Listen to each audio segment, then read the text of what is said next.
Boa noite a todos. É um prazer recebê-los. Meu nome é Fernando Talo, eu sou o diretor da Associação Médica Brasileira. E como vocês sabem, hoje nós vamos discutir um assunto muito importante para todos vocês, que é um decreto, o decreto 11.999. Interessa aos médicos generalistas, interessa aos alunos, interessa aos residentes, interessa aos professores, interessa a toda a comunidade médica e, sobretudo, interessa à sociedade brasileira, que precisa entender o que significa esse decreto sob o ponto de vista de assistência médica. Nós estamos hoje aqui recebendo dois médicos jovens, uma médica que vai representar aqui os residentes, né? É uma residente de dermatologia, a Marcela, e um outro médico que vai representar aqui os médicos generalistas, recém-formados, que desejam fazer residência, doutor Henrico. E estamos recebendo aqui, na verdade, nós estamos na casa dele, né? O nosso presidente da Associação Paulista de Medicina, doutor Antônio Gonçalves, que eu passo a palavra. Depois eu vou anunciar um vídeo do presidente da Associação Médica Brasileira. Na sequência, a gente começa o nosso bate-papo. Doutor Antônio. Então, eu queria dar boas-vindas a todos aqui na nossa casa, no nosso estúdio de gravação. A Associação Paulista de Medicina se sente muito honrada e esse encontro que nós estamos fazendo aqui, ele é para discutir um assunto extremamente importante. Todos nós estamos extremamente preocupados com ele. A gente tem procurado fazer várias ações que a gente vai detalhar no decorrer da mesa, né? E eu acho que é importantíssimo as pessoas que estão fazendo a política médica diretamente pela Associação Médica, o Dr. Fernando Talo, e aqui pelas federadas da INB, no caso aqui em São Paulo, a gente está trabalhando bastante com tudo que a gente pode fazer para sustar esse decreto. E um médico generalista que não entrou na residência médica agora, mas que está trabalhando e que está estudando para poder entrar. E uma que entrou numa residência médica. Então, acho que é importante a opinião deles também, de todos. Eu acho que isso vai ser uma discussão muito rica para que a gente possa cada vez mais estar discutindo o assunto, colocar o assunto em pauta e buscar uma solução para isso, que é um problema realmente muito grande e que coloca em risco o que nós temos de mais de qualidade ainda na medicina, né? As escolas médicas foram abertas recentemente, tem realmente uma qualidade ruim, não generalizando, mas a grande maioria não houve tempo hábil, né, para formar professor, para formar infraestrutura para isso, né? Então, eles estão mexendo agora, procurando mexer com a residência médica, que é a melhor forma de formação do médico ainda. Caiu a qualidade nos últimos anos, mas ainda é a melhor forma de formação do médico. Mas pior que isso, estão querendo mexer no título de especialista, que realmente é feito com muita seriedade pela ANB, junto com a Sociedade de Especialidade, que é a avaliação pelos pares, né? E que existe uma seriedade muito grande nisso. Isso precisa ser mantido, porque isso mantém a qualidade do nosso médico, que é... Na hora que você vai num médico que tem o título de especialista, realmente é uma chancela de qualidade, né? Então, eu acho que isso daí é importante. Eu nos recebo aqui com muito prazer e tomara que a gente atinja o nosso objetivo de transmitir a nossa opinião, esclarecer, né, o médico jovem, os outros médicos e a população da gravidade desse decreto. Perfeito. Eu vou chamar um vídeo agora, um vídeo do nosso presidente, o César Eduardo Fernandes, e na sequência do vídeo a gente comenta e começa o nosso debate, tá? Pode ir, antes da Associação Médica Brasileira. Queria agradecer ao presidente César Fernandes estar aqui conosco, todos que estão aqui, da importância do novo projeto de decreto legislativo 197 de 2024 para sustar o decreto 11.999 do governo federal, que fez uma confusão alterando a conformação da Comissão Nacional de Residência Médica. Presidente, conte aqui com o nosso mandato, conte aqui com a nossa dedicação, a gente não deixarem destruir a residência médica no nosso país. Deputado Luizinho, nós queremos, pela Associação Médica Brasileira, lhe fazer um agradecimento muito profundo pela tempestividade do projeto 197 de 2024, sua autoria, para se contrapor a esse decreto 11.999, que, a nosso juízo, se fosse adiante, espero que não vá, ele sepultaria definitivamente a residência médica nos modos que nós conhecemos. Vale dizer para quem nos ouve que a residência médica é o melhor aparelho formador que nós temos para as 55 especialidades médicas que existem no Brasil. Nós queremos uma residência médica que forme efetivamente os especialistas. Essa é uma formação longa, ela vem sendo amadurecida no Brasil, né? Hoje nós já temos todas as matrizes de competência estabelecidas e existe a Comissão Nacional de Residência Médica que faz um trabalho de muito boa qualidade. Ela tem uma composição, tinha, melhor dizendo, antes desse decreto, uma composição muito paritária entre agentes do governo e agentes das entidades médicas, que se vê completamente desequilibrada com esse novo decreto. Então, a sua atuação, para nós, é de primordial importância, e quero dizer para os médicos brasileiros que nos ouvem que a gente é extremamente grato ao nosso colega médico, né, deputado Luiz. Muito obrigado. Eu queria explicar o que é a Comissão Nacional para quem está nos assistindo. Então, provavelmente alguns generalistas estão nos assistindo, às vezes até um residente que não tem a informação, às vezes até um colega, né? Então, a residência médica, ela tem uma comissão chamada Comissão Nacional de Residência Médica, que pertence à CESUR, que, por sua vez, pertence ao Ministério da Educação. O secretário do Ensino Superior é sempre o presidente da Comissão Nacional de Residência Médica. E como era de 2011, desde 2011 até dia 17 de abril de 2024.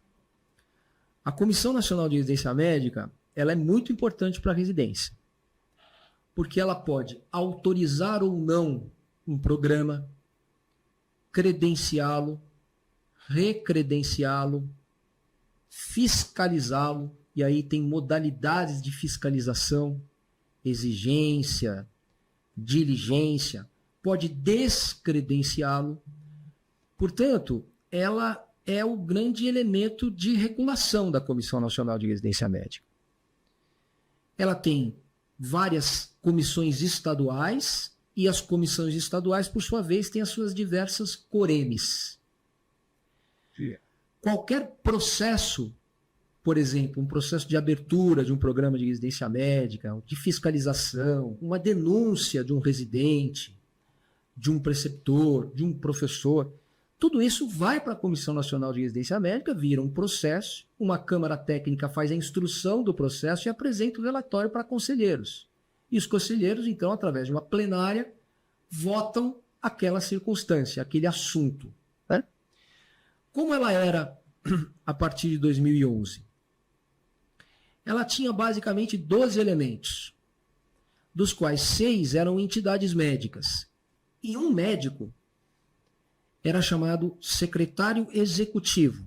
Essa pessoa, obrigatoriamente, era um médico de reputação ilibada, professor de uma universidade e de serviços prestados à residência médica. Essa pessoa era muito importante, porque ela conduzia a reunião, estabelecia a pauta, a sequência dos processos, tinha poder de voto, era o grande estrategista formador da Comissão Nacional de Residência Médica.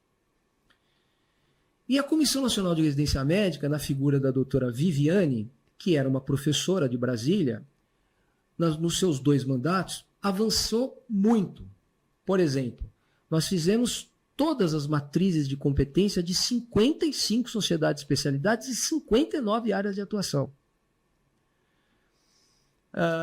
Era essencialmente técnica a condução da Comissão Nacional de Residência Médica. E apesar dos problemas que uma residência médica que tem mais de 7.000 programas e mais de 1.100 instituições, veja que é uma coisa gigantesca e quase 50.000 residentes, ia muito bem.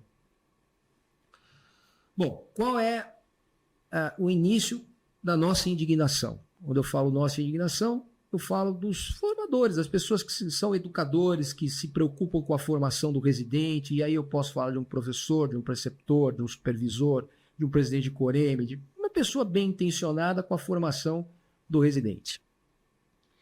A nossa indignação são algumas advindas desse decreto. Número 1. mudou-se a paridade de forças da plenária. Então, eram 6 elementos de entidades médicas, um secretário e 6 gestores. Agora, então, era 7-6 no fundo, algo assim. Agora, na verdade, o que aconteceu? Foram retiradas 2 entidades médicas, a FEBAM foi retirada, a FENAM foi retirada e foi introduzida uma entidade. E o Ministério da Saúde, que tinha um representante, triplicou a sua influência na Comissão Nacional. Então, veja, é uma comissão do MEC, mas que agora tem fortíssima influência do Ministério da Saúde, que triplicou a sua influência sobre a comissão. Então, agora, no fundo, nós temos numa plenária 8-5. Ou seja, qualquer pauta que nos seja cara, né, pauta que nós acreditamos como formador, nós seremos derrotados, porque os gestores e o governo ganham na plenária.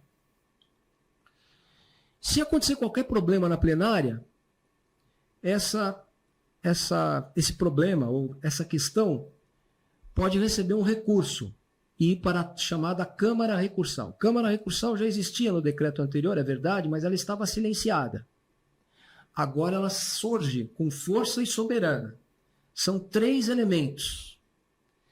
Um do Ministério da Saúde, um da Educação e um terceiro que vai ser eleito na plenária. Como nós vamos perder na plenária, 3-0. Então, se eventualmente surge alguma questão da plenária, que provavelmente não surgirá por essa disparidade que eu mencionei, se ela for na Câmara Recursal, nós vamos perder na Câmara Recursal. Então, eu queria encerrar aqui a minha participação inicial falando desse primeiro problema, que é a questão da paridade e a questão da Câmara Recursal. Existem outros, eu vou comentar mais à frente. Eu queria... O doutor Antônio teve na Câmara dos Deputados recentemente, representando a Associação Paulista de Medicina, em várias questões, e ele pode comentar um pouquinho como está sendo a nossa reação, o que nós estamos tentando fazer. Já houve audiências públicas que o doutor Antônio, inclusive, foi representante da classe médica.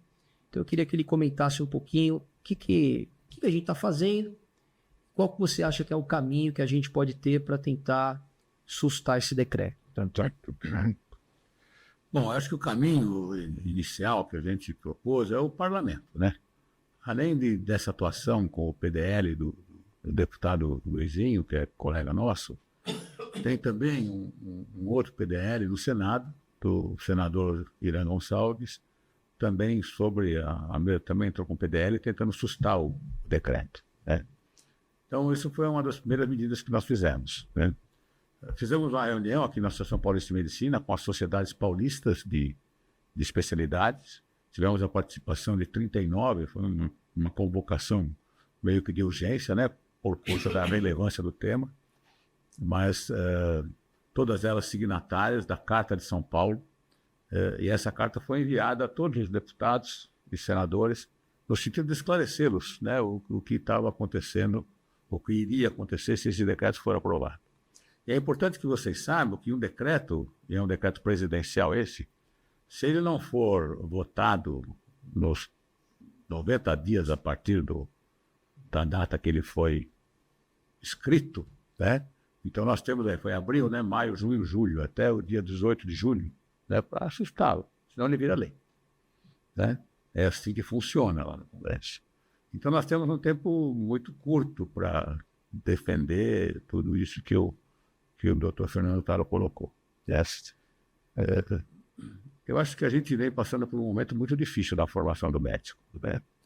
Se a gente for colocar uma linha do tempo na formação do médico, a gente vai ver que as entidades médicas, apesar de a gente estar brigando há muitos anos, mais de 10, 15 anos, contra a abertura indiscriminada das escolas, a gente não conseguiu bloquear isso.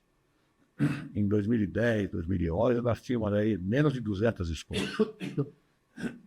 Em 10 anos abriram-se outras 200. Né? Quer dizer, nós tivemos 200 escolas desde 1808, quando a família Real Portuguesa veio para o Brasil e abriu Salvador e Rio de Janeiro. E em 10 anos abrimos o mesmo número que abrimos em 200 anos, né? Então, realmente, não tem professor para isso, não tem infraestrutura hospitalar para isso, né? Enfim, isso é muito ruim, né? Mas essa briga nós já perdemos, porque estão se formando 45 mil médicos.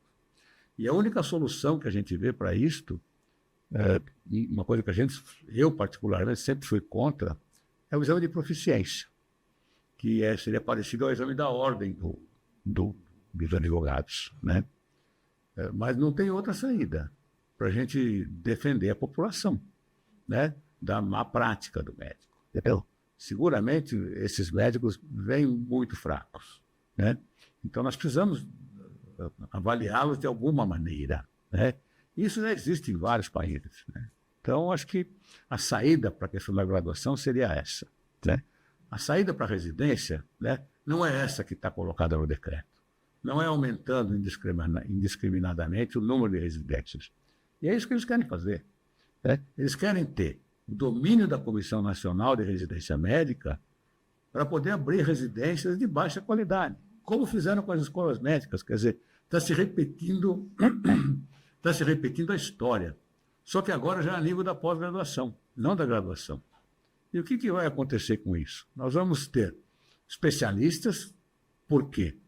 Uma residência credenciada pelo MEC, autorizada para funcionar pela Comissão Nacional, ela dá o título de especialista ao médico, né? E ele pode ir com esse título no Conselho Regional e fazer o registro da qualificação da especialidade. E pode exercer a sua especialidade na plenitude. Mas vai ser um especialista de baixa qualidade, né? Então nós vamos ter recém-formados de baixa qualidade, especialistas de baixa qualidade, né? Isso vai gerar, obviamente, e já vem gerando, né, distorções por instituições de ensino muito mais interessadas no dinheiro do que na formação, que são instituições privadas que abrem cursos de especialização, que não são cursos de especialização, né, na realidade, são cursos isolados, né, mas como tem mais que 360 horas, eles são considerados pelo MEC como um curso de pós-graduação lato sensu. Então, muitos médicos fazem isso e se anunciam como especialistas, porque tem o diploma de pós-graduação em dermatologia, em endocrinologia, existe uma série deles no mercado aí, né? Só que se você não tem o RQE dado pelo Conselho Regional de Medicina, você não pode ser considerado especialista e você não é considerado especialista, né? Existe até um parecer do Supremo nesse sentido de que ele não pode se anunciar como especialista. Mas essas empresas de ensino médico, né, acabam anunciando, e o próprio acaba se anunciando, forma-se especialista, mas não é verdade. Isso vai acontecer. Então, as associações médicas têm um trabalho enorme no sentido de esclarecer a população com essa distorção. Então, você não pode,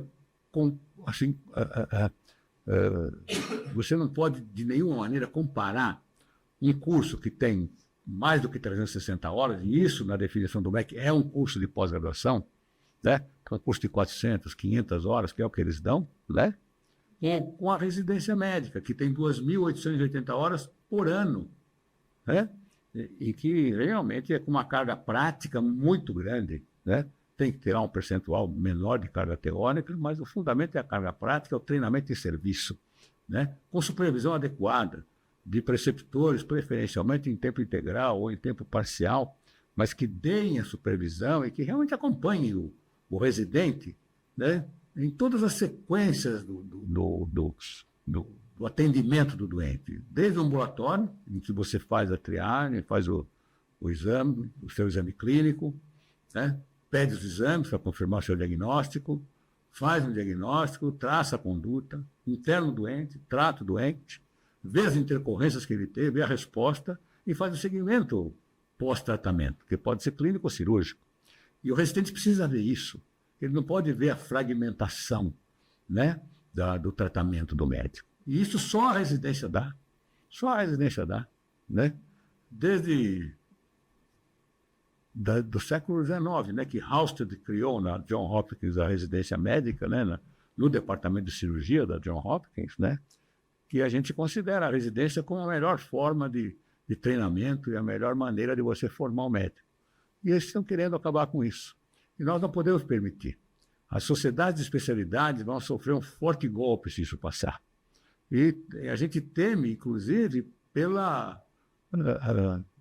fechamento, pelo término de algumas sociedades de especialidade, que tem um papel extremamente importante na nossa sociedade. Se a gente não reportar a fatos recentes, na epidemia da Covid, por exemplo, a MB reuniu as 11 especialidades médicas que tenham uma importância no combate à Covid. Então, a infectologia, a pediatria, a clínica médica, a terapia intensiva, a pneumologia. A gente tinha reuniões semanais lá com as sociedades, que são os experts do assunto, que é quem sabe realmente a ciência médica, quem se baseia nas evidências científicas que existem. E nós traçamos 34 diretrizes que nortearam o tratamento. Por que a cloroquina não funciona, qual é o melhor equipamento, quais são os critérios para a gente ter internado o doente, quais são os critérios de alta, como é que se faz como se evita a prevenção, a vacina, qual é a importância disso, né? Então, vejam a importância para a saúde da população que tem a sociedade de especialidade, sérias, né? Que são sérias, né? Então, veja, hoje a gente precisa realmente bater de frente com esse decreto, né? Eu acho que não adianta modificá-lo, eu acho que esse decreto tem que ser extinto. Nós temos que, talvez, fazer discussões de como que a gente pode melhorar essa questão de oferecer mais vagas para os 40 mil egressos e tendo só 20 mil vagas de R1, né? Essa distribuição está muito ruim. Como o Otávio falou, a gente tem quase 50 mil residentes em atividade, mas são 70 mil vagas. Nós temos 40%, 35%, 40% das vagas em residente que estão ociosas, né? Então, vamos usar esse dinheiro para formar pessoas que realmente possam ter uma boa formação, usar esse dinheiro para equipar hospitais inicialmente. Não adianta você dar a vaga e não ter paciente, não ter infraestrutura para que o médico possa realmente desempenhar a sua atividade na plenitude e realmente fazer diferença na qualidade do atendimento que ele pode dar. Então, acho que, em linhas gerais, acho que o problema se coloca aí, nesse sentido, né? E a gente está nessa luta, nessa briga, e vamos torcer para que a gente possa mobilizar a comunidade médica.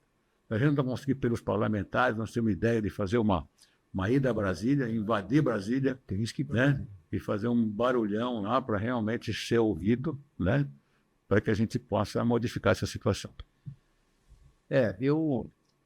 Eu queria falar uma coisa importante, o doutor Antônio falou, muito importante, é a questão dessa coisa da pós-graduação. Eu fico imaginando uma pessoa leiga, um paciente nosso, quando ele olha lá um determinado indivíduo dizendo que ele é pós-graduando naquela especialidade. Eu sou pós-graduado em tal especialidade. Bom, eu como paciente, se eu olhasse desavisadamente uma pessoa que se apresenta como pós-graduado, eu vou citar uma especialidade, eu poderia citar qualquer uma.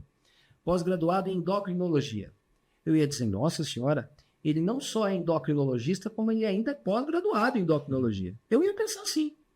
Você percebe como essa informação ela precisa ser esclarecida para a população? Então, por favor, pós-graduação lato sensu é um curso de especialização que pode ter 360 horas, porque é a regra do jogo.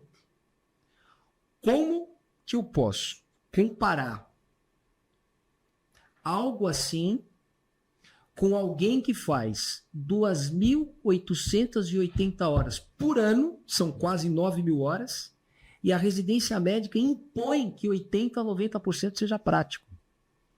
Como que eu posso comparar? É honesto intelectualmente comparar uma coisa com a outra? Não é. Então, nós precisamos esclarecer a população de que essa pessoa não é especialista. Doa quem doer.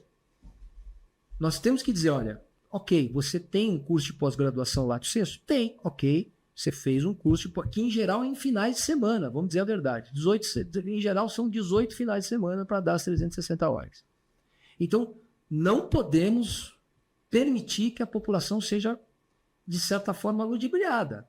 Você vai ser atendido. O médico pode atender o que ele quiser? Pode. Mas precisa ficar claro.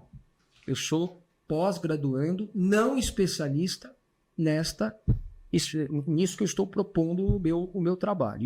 Eu acho que isso é muito importante. E qual que é o nosso temor? O temor, baseado no que o Dr. Antônio falou, e só para passar a palavra para os nossos dois jovens aqui, além do problema da paridade, nós temos outros dois problemas gravíssimos nesse decreto. Um deles é a condução da instrução processual. Ou seja, quem faz a instrução do processo, seja ele uma denúncia, seja um ato autorizativo, seja o que for, é uma Câmara. Essa Câmara chama Câmara Técnica. Essa Câmara Técnica, nos moldes anteriores, ela estava montada a partir de pessoas absolutamente técnicas. Eram educadores em formação médica que faziam a Câmara Técnica. Agora o novo decreto não diz isso. O novo decreto diz: presidente da Comissão Estadual da Residência Médica está vedado, ele não pode participar, lamentavelmente, não pode participar da Câmara Técnica. Antes era ele que participava, agora não pode mais. É um membro do Ministério da Saúde, um membro da Secretaria do CESUR, ou seja, quem vai indicar o presidente da comissão, que é do MEC, secretário de Ensino Superior. O outro é do CEGES, que é a Secretaria de Gestão, que é do Ministério da Saúde. E os outros dois da Câmara Técnica vão ser eleitos pela plenária. E a plenária é dos gestores do governo. Então, nós corremos um risco gravíssimo da instrução do processo não ter ninguém, efetivamente um educador médico, preocupado com informação. Muito bem. Então, isso é um problema gravíssimo que nós precisamos, como o doutor Antônio falou, não dá para negociar esse decreto. Ele precisa ser sustado. Bom, e além da Câmara Técnica, da instrução processual ter esse problema, ainda nós temos um problema que é igualmente grave. O decreto anterior tinha uma seção chamada dos procedimentos, que esmiuçava as necessidades de uma instituição solicitar um programa de residência médica. Esmiuçava. Corpo docente, documentação do corpo docente, quem vai ser o presidente. Eles extinguiram a seção 2 dos procedimentos no novo decreto. Então, esse decreto é uma tragédia para a residência médica. Não é uma coisa qualquer, não é um assunto que nós podemos deixar passar. E, por último, aproveitando também o que o doutor Antônio falou, não é ruim para os médicos, gente. Para os médicos jovens é ruim, sim, porque a formação vai ser fragilizada e isso é ruim para eles. Mas aquilo que falam, isso é tudo bobagem. É ruim para as pessoas que vão ser atendidas por um indivíduo que não vai estar preparado a atendê-las. Então, não se trata aqui de ser ruim para os... É ruim para a sociedade, é ruim para os pacientes, é ruim. Esse é o maior problema do decreto. Não é... Não é isso. O problema maior do decreto é que é ruim para a sociedade brasileira, é ruim para o paciente. E nós já fizemos residência médica.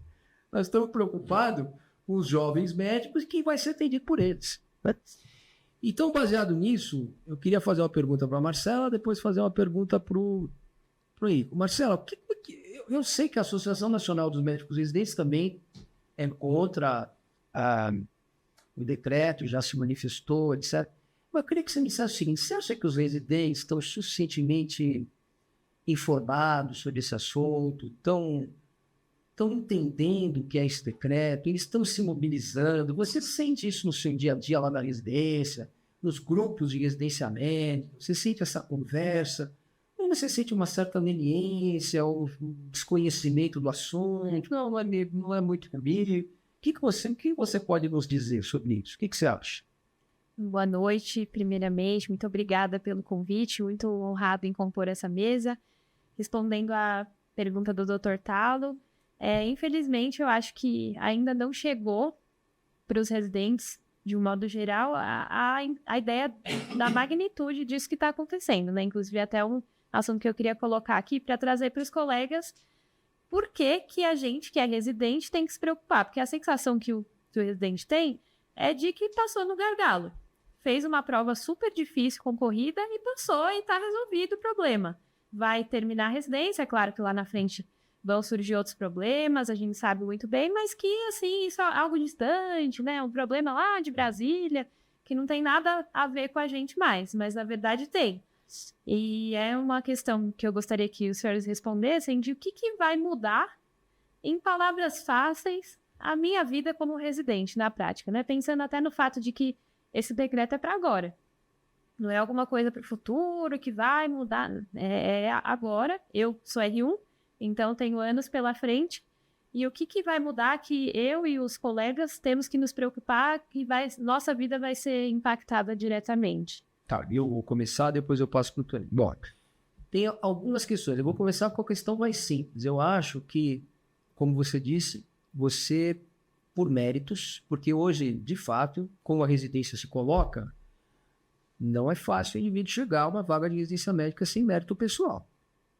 Né? Isso a gente tem que deixar muito claro. São 40, 35, 40, cada um tem um número, mas enfim, é um número imenso de pessoas saindo. E você, por exemplo, na sua especialidade, que eu tenho os números de cabeça, são 301 vagas de R1. 301 vagas. E certamente não são 301 candidatos. De dermatologia. De dermatologia. Em Brasil. Brasil. São 301 vagas de residência médica de R1. 301 de R1, 301 de R2, ou seja, 900 vagas de dermatologia no Brasil.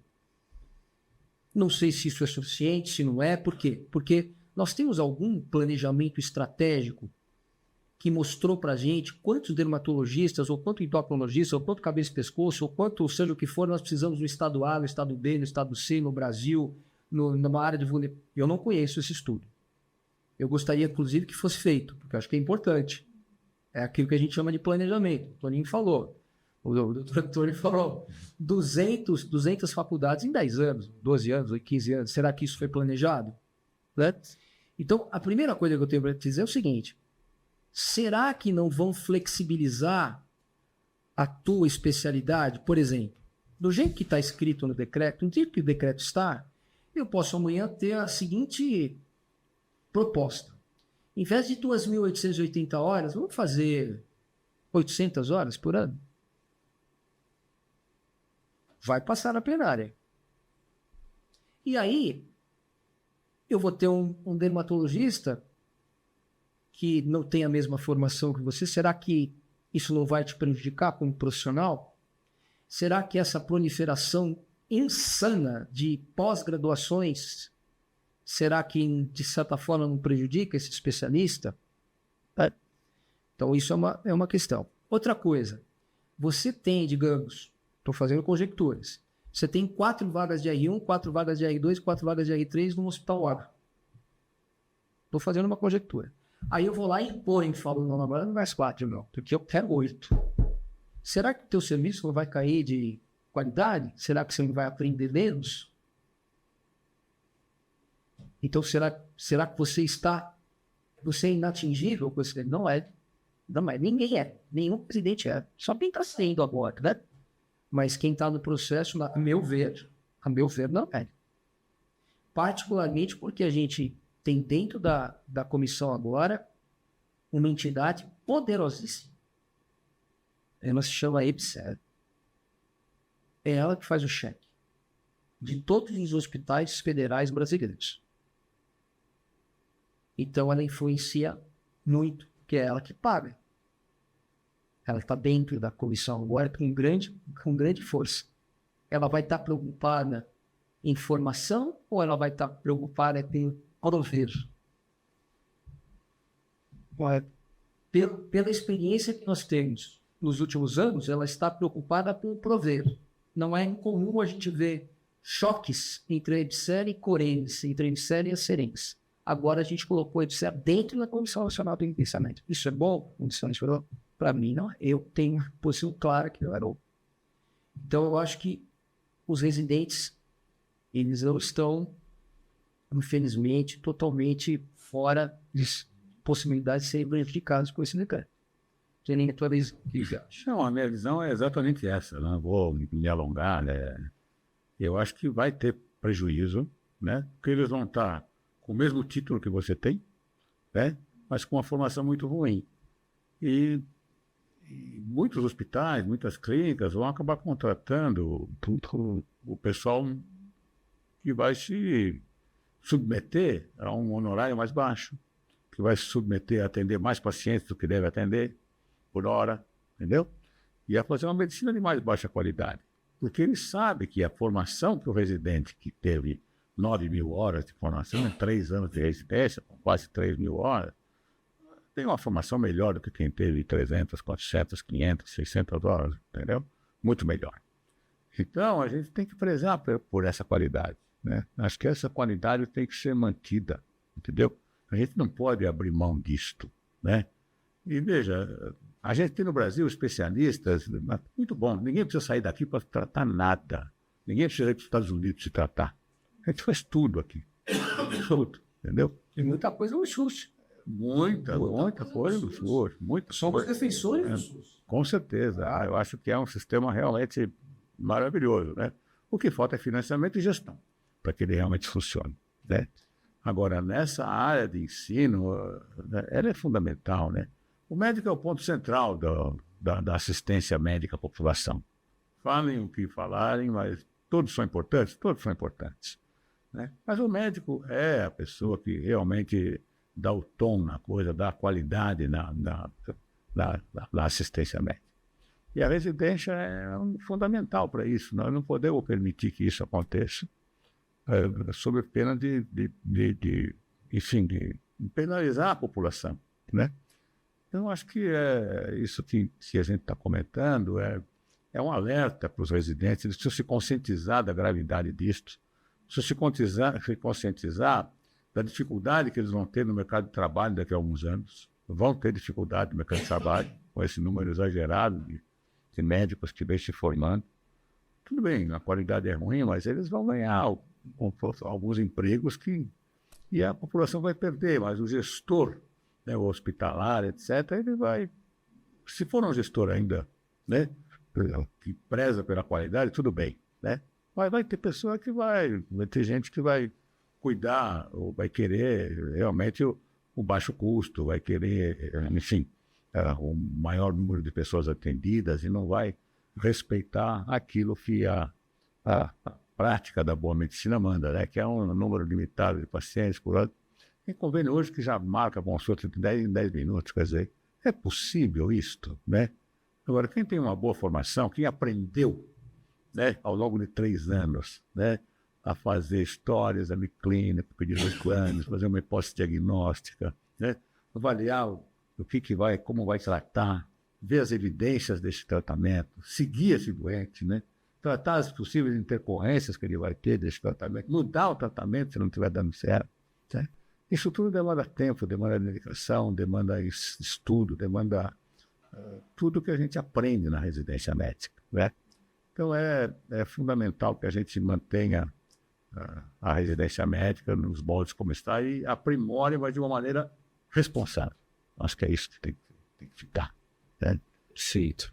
Henrique, eu queria perguntar agora, eu perguntei sobre os residentes, eu acho que nós temos um número aí muito grande de médicos que ainda não têm especialidade, né? Os números são, a gente tem alguns números na cabeça, mas é alguma coisa próxima a 275 mil, 300 mil. É muita gente, né? Que seja 40%, 45% da população médica, e qualquer forma, é um número imenso de médicos. E que aumenta a cada triênio, se a gente realmente está formando 40 mil por ano, olha, são 120 mil em 3 anos. Se tem 50 mil que estão entrando na residência, 60 nem isso, 60, 70 mil a cada trilhão, uma coisa que a gente para pensar, é incrível, né? Como é que você acha que está muito distante da realidade desses médicos generalistas também, esse decreto? Você acha que eles sabem do que se trata, eles se interessam pelo assunto, ou eles estão muito preocupados em sobreviver nesse momento, né? Que eles sabem que os médicos generalistas já têm muita dificuldade, né? Ao contrário do que se propaga, que o médico tem emprego à vontade, que ele está ganhando muito bem. A gente sabe que a realidade em você não é nada disso, né?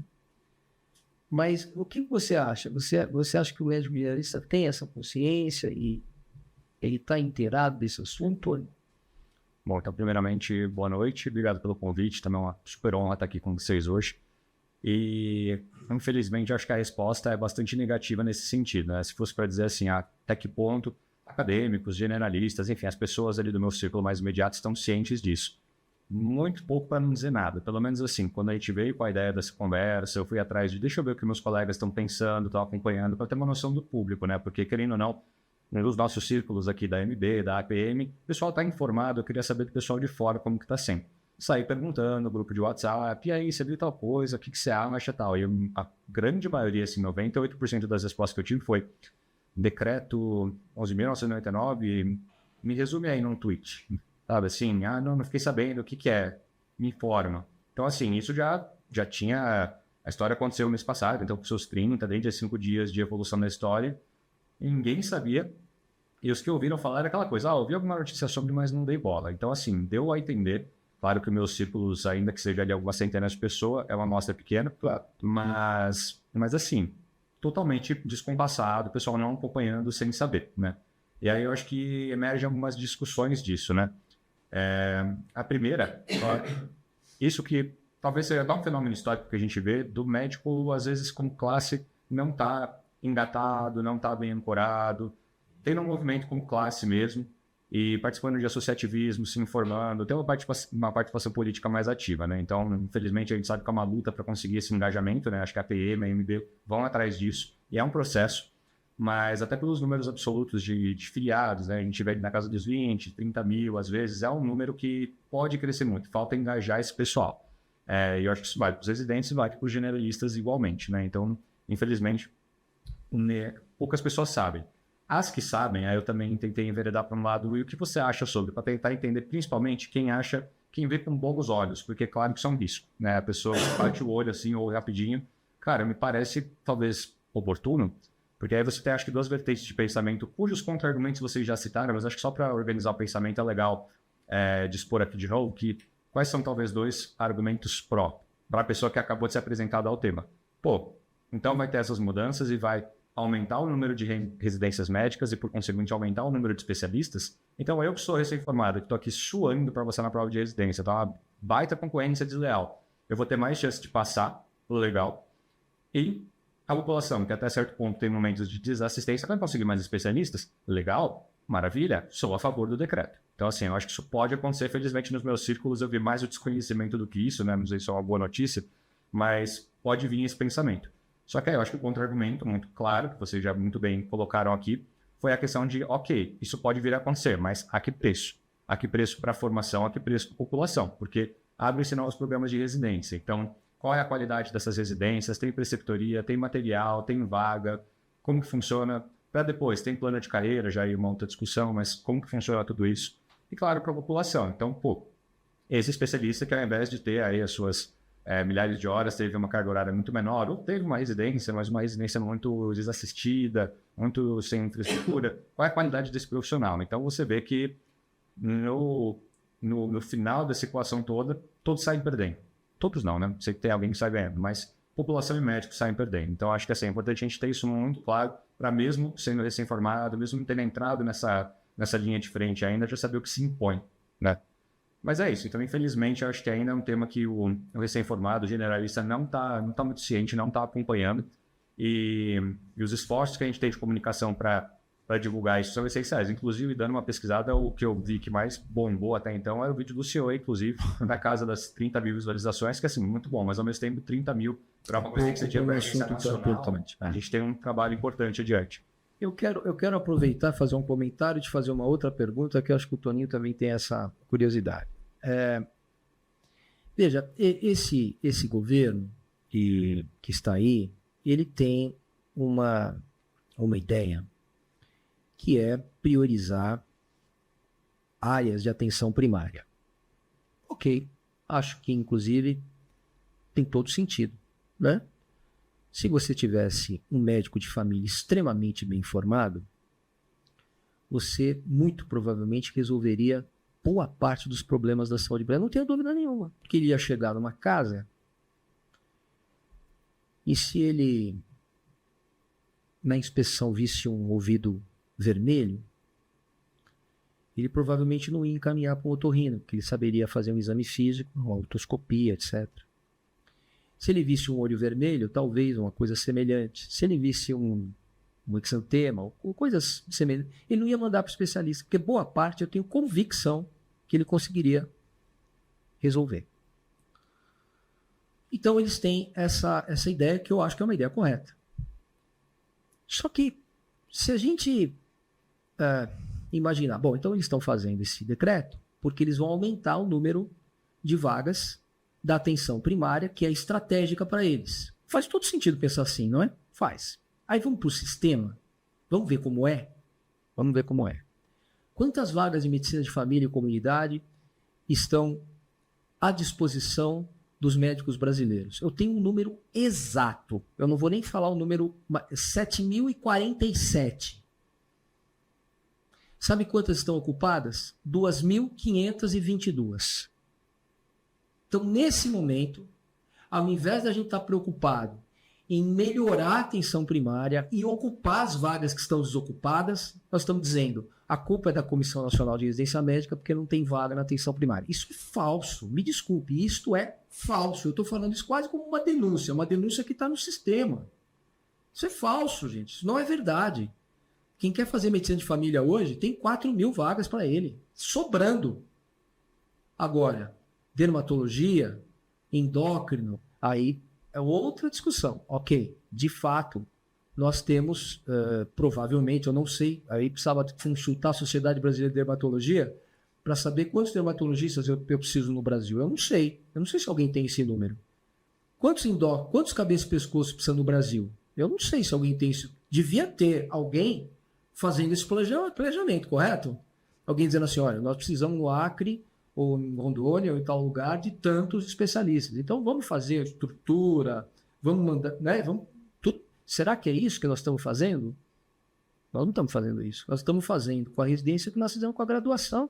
Então, ele falou. Então, eu queria te fazer uma última pergunta, depois queria que o doutor Antônio comentasse, que é o seguinte.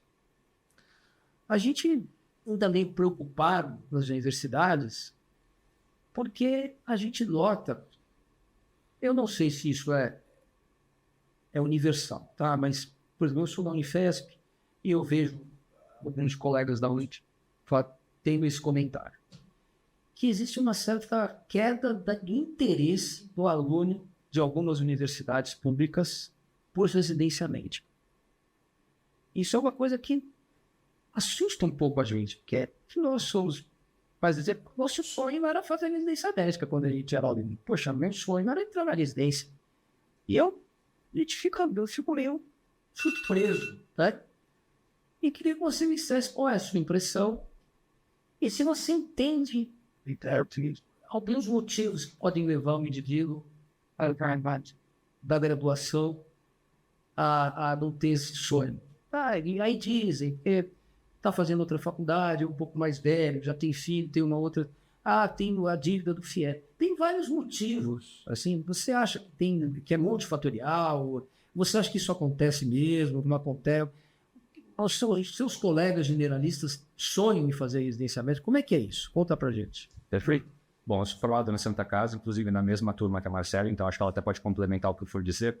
Mas, assim, a impressão, olhando para os colegas, e aí um viés importante, um hospital terciário, quaternário, várias especialidades, uma quantidade de casuística gigantesca, enfim, tem alguns vieses, talvez, que venham com ser no hospital do porte, que é a Santa Casa. Mas olhando para os colegas, para os veteranos, para os calouros, veio muito forte a tendência de manter essa busca pela especialidade. Talvez porque na nossa formação isso é muito próximo desde o começo, né? Beleza, você está aprendendo por propedêutica ali, o beabá, mas ainda assim seus professores são endócrinos, são dermato, você está muito próximo desse meio, no dia a dia andando nos corredores você passa com os especialistas, eu acho que isso acaba ficando muito forte, então nunca vi essa conversa florar no meu nicho, particularmente. Mas também olhando assim, agora como recém-formado, né, começa a trabalhar, eu acho que você tem um choque de realidades muito grande, muito paradoxal, porque assim, até então, num cenário otimista, você, no decorrer da faculdade, era pago, de repente, com uma bolsa PIBIC, uma bolsa FAPESP, parece que recentemente aumentou para R$800 por mês, quando a gente era estudante era R$400 por mês, e você começa a ganhar em um plantão R$1.200, R$1.500 para 12 horas. Então, assim, se se formou, já é um choque de realidades, que você fala, meu Deus, eu sou milionário. E não é que você perdeu a dimensão, mas para a sua realidade de até então, você realmente está mais rico do que nunca. E ainda mais agora com o contexto de dengue, que a gente via muitos plantões de tenda de dengue, pagando mais que os plantões normais, realmente dava uma impressão de que tem vaga infinita. Que é um plantão caótico, corrido, então assim, nem todo mundo quer, fica com demanda. Vaga pra caramba, pagando aí os seus 1.500 por 12 horas, pô, foi um show de conseguir dinheiro. Beleza.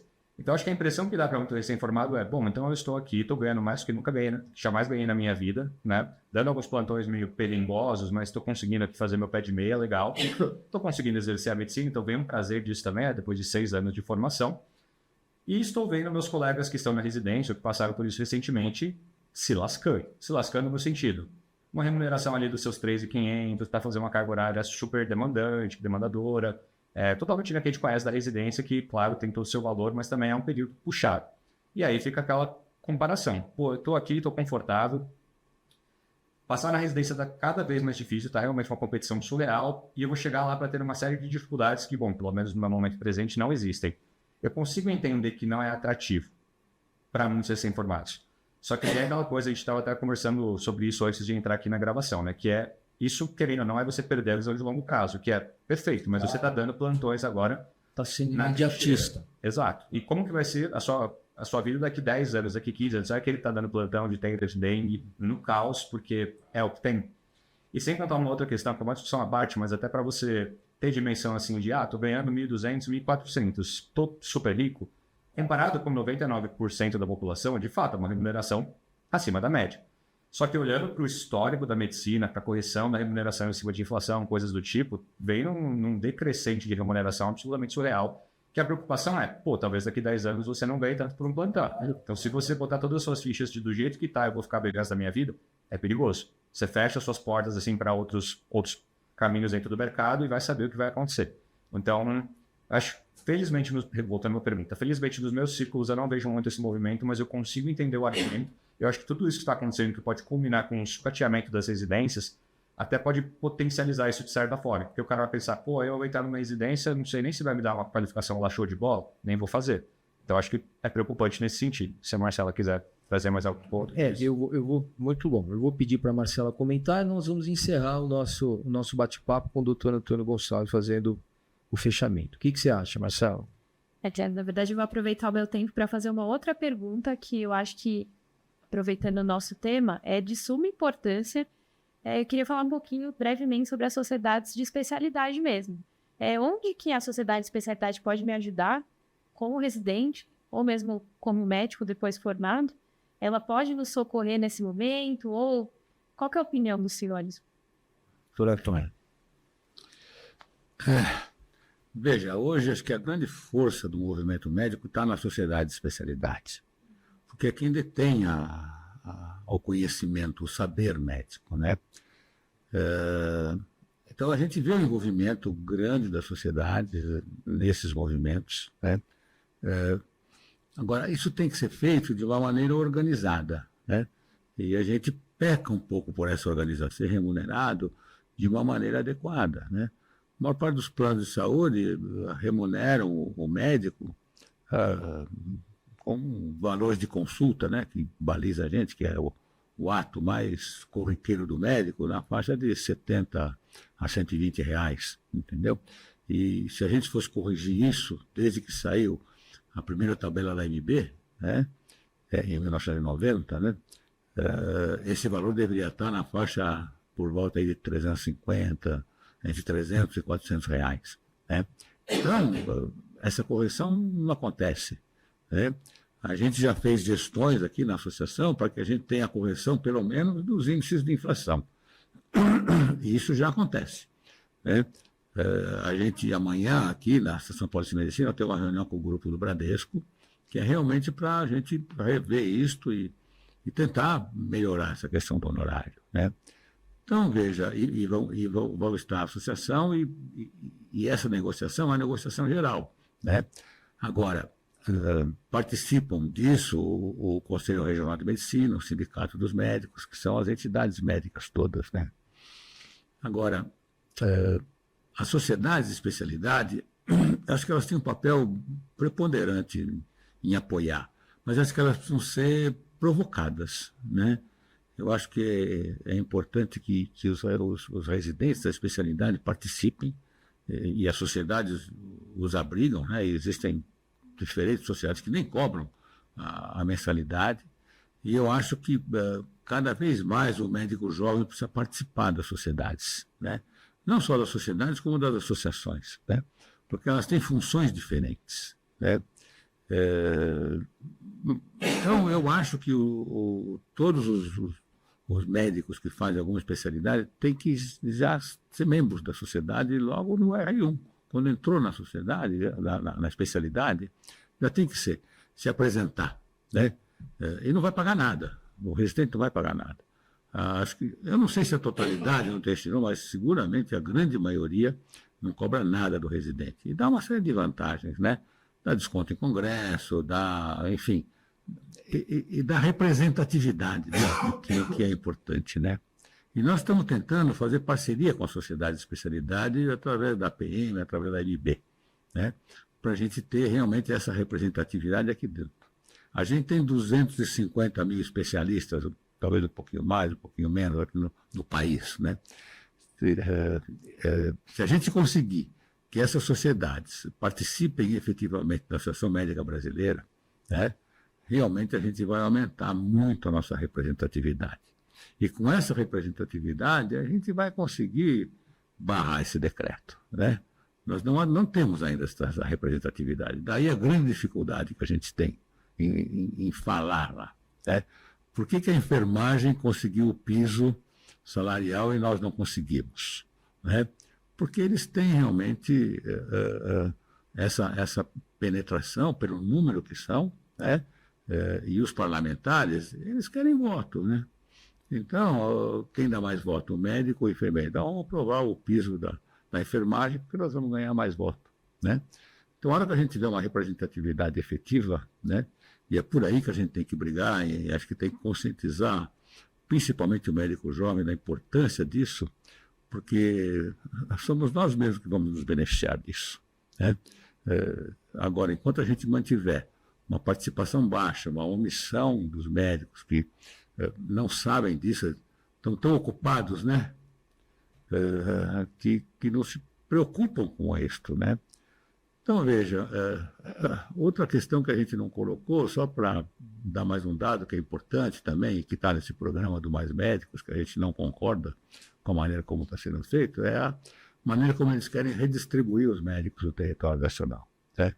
É uma maneira completamente equivocada. Não, vamos abrir faculdade no município do Caixa Prego, que não tem hospital decente, que não tem professor decente, ou se tiver, vai contratar um professor para ir lá passar um dia e ir embora, que não forma escola, não forma absolutamente ninguém, né? Então não é por aí, né? Então eu acho que brigar por uma carreira de Estado, como existe no judiciário, né, é realmente muito importante, né? A nossa Constituição diz lá que saúde é um direito do cidadão e um dever do Estado. Isso está na nossa Constituição de 88. Se é um dever do Estado, a saúde, a medicina é uma profissão essencial para que isso aconteça. Absolutamente essencial. E toda profissão essencial, ela pode ter uma carreira de Estado. Como tem os procuradores, os juristas, os militares, né? Você vai ver, mas existe uma carreira, existe uma chance de você ir lá para o interior do Amazonas, entendeu? Por um período de tempo, e vindo para os centros maiores, a partir do momento que você passa a constituir uma família, tem filhos, esses seus filhos precisam ir para uma escola melhor, etc, etc. Mas quando você é mais jovem, vai você sozinho, aí você, sua companheira, se você tiver ou não, entendeu? E aí você vai progressivamente fazendo o que você precisa fazer, né? Agora, também não adianta você colocar o médico num lugar e botar um estetoscópio no pescoço dele e mais nada, né? Quer dizer, você precisa de uma infraestrutura. Isso é mais caro do que a estrutura que você precisa ter no judiciário, por exemplo, né? Porque se você botar uma pessoa lá, um procurador da República que fica num lugar desse, ele pode resolver uma série de questões, hoje, inclusive, online, né? Ele pode resolver. O médico não. Tem eventualidades que não dá para você fazer um parto online, né? Meio complicado, né? Entendeu? É muito difícil isso ainda, né? Ainda não deu para a inteligência artificial fazer isso. Não sei se vai conseguir, creio que não. Então, acho que essas particularidades é que realmente fazem com que a gente... e eu acho que a criação de uma carreira de Estado é que vai propiciar uma distribuição adequada dos médicos no nosso país, né? O médico que vai para um lugar desses, né, tem perspectiva até de chegar num grande centro, num centro um pouco maior, que ele possa ter uma qualidade de vida melhor, mas ele já deu a sua contribuição, né, para aquela população daquela região ter uma assistência médica decente. Mas para que tudo isso aconteça, o médico precisa ser bem informado, né? Ele precisa saber as coisas fundamentais, ele precisa saber fazer um bom exame clínico, ele precisa saber fazer alguma coisa de cirurgia, alguma coisa de ginecologia, quais são as diferenças para hidratar uma criança, né? Tudo isso ele precisa ter, fazer uma otoscopia, manipular uma ultrassonografia, né? Hoje o ultrassom é uma ferramenta fundamental e não é tão caro assim. É totalmente factível que você tenha uma unidade de saúde em locais longínquos que tenha um endoscópio, né, que dá para ele aprender a fazer, que tenha uma ultrassonografia que dá para ele fazer, né, para que ele possa realmente resolver 80%, 90%, mesmo em lugar. Então, tudo isso depende de uma política de Estado, né, mas não de uma política de governo, né, que é o que a gente está vendo com esses programas aí, muito populistas realmente, né, que dizem que mudou tudo, mas desde 2013, quando o Mais Médicos foi lançado, a gente não viu nenhuma modificação nos índices de saúde, de mortalidade infantil. Ao contrário, né? A gente viu agora recentemente o que está acontecendo lá com os Yanomamis, né? Na região norte do país, que realmente estão com uma situação absolutamente precária, lastimável, né, de saúde, e que poderia ser muito melhorada se a gente fizesse. Agora, precisa financiamento para isso, precisa gestão para isso, precisa todo um investimento, né? E, fundamentalmente, precisa de pessoas que tenham o conhecimento técnico, que saibam, né, o que eles estão fazendo, saibam propor, né, e saibam fazer com que a gente tenha o melhor custo-benefício do investimento governamental. Acho que é por aí. Né? Muito bem, pessoal. Eu queria dar boa noite a todos, então. Muito obrigado por terem acompanhado a gente. Provavelmente nós vamos fazer outros videocasts com assuntos igualmente importantes. E queria encerrar convidando vocês para o nosso Congresso Brasileiro de Medicina Geral, que vai ser dia 25, 26 e 27 de julho, aqui em São Paulo, no AMB. Nós vamos discutir, é um número impressionante de mesas, né? Nós vamos ter 78 mesas no primeiro dia, 78 no segundo, 78 no terceiro, 6 salas simultâneas, 24 casos clínicos. Então é uma programação impressionante para qualquer médico brasileiro, para residente, para generalista, para aluno. A gente espera vocês lá. Tá bom? Boa noite a todos. Até a próxima. Boa noite. Boa noite. Obrigado.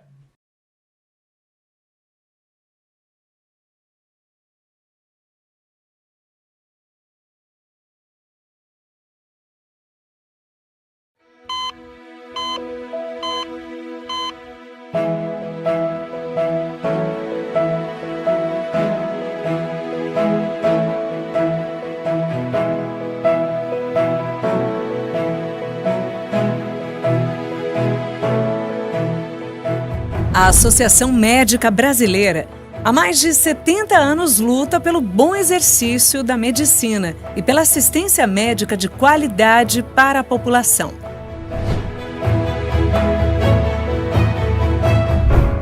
Fundada em 1951 pelos doutores Jairo de Almeida Ramos e Alípio Corrêa Neto, a AMB uniu a representatividade médica em âmbito nacional. Hoje está representada em todo o país através de suas 27 federadas na defesa dos interesses da classe médica. Responsável pela certificação do título de especialista e área de atuação, a AMB, por meio de suas 54 sociedades de especialidade conveniadas, garante a qualidade da especialização médica no país. Em 2021, foi criado o projeto Nova AMB, com a incorporação de novas práticas administrativas, visando a modernização da gestão com transparência e ações para o fortalecimento do movimento associativo. Isto a AMB faz por você. A AMB participa das mais importantes comissões nacionais, como a de residência médica, mista de especialidade e a de incorporação de tecnologias do SUS.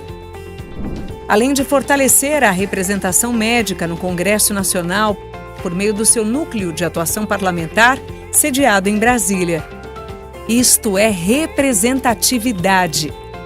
Em busca da defesa da classe, a AMB criou o Núcleo de Remuneração Médica, que luta por melhores condições de trabalho e honorários justos, e mantém ativos 3 canais de denúncias.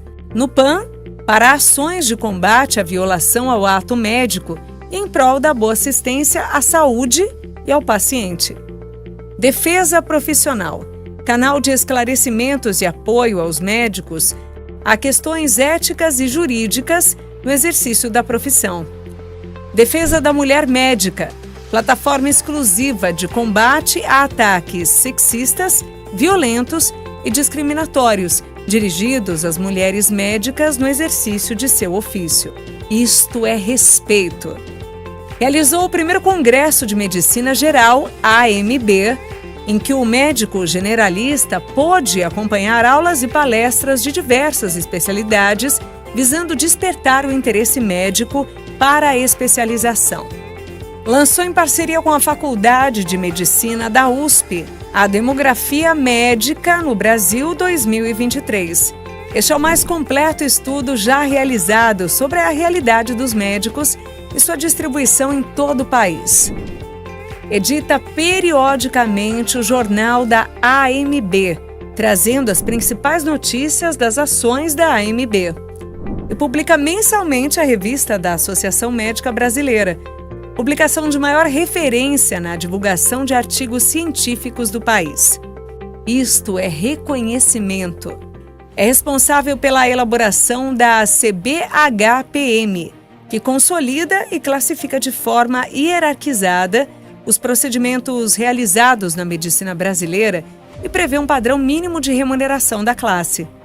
Isto é valorização. Ao lado das maiores instituições do país, a AMB criou a Aliança pela Saúde no Brasil, com uma agenda propositiva de alcance nacional para reorganizar os sistemas de saúde e garantir uma medicina de melhor qualidade. Isto é comprometimento. A AMB criou o PROGEB, o mais amplo e qualificado programa de educação continuada já oferecido aos médicos generalistas do país. E também o projeto SAB, que treina acadêmicos de medicina para replicarem os ensinamentos em suporte de atendimento básico de emergências em casos de parada cardíaca. Isto é formação. A AMB oferece um portal de benefícios exclusivos para os associados, com lojas, EPIs, assessoria jurídica, descontos e condições especiais em planos de saúde, seguros e soluções financeiras. Isto é serviço.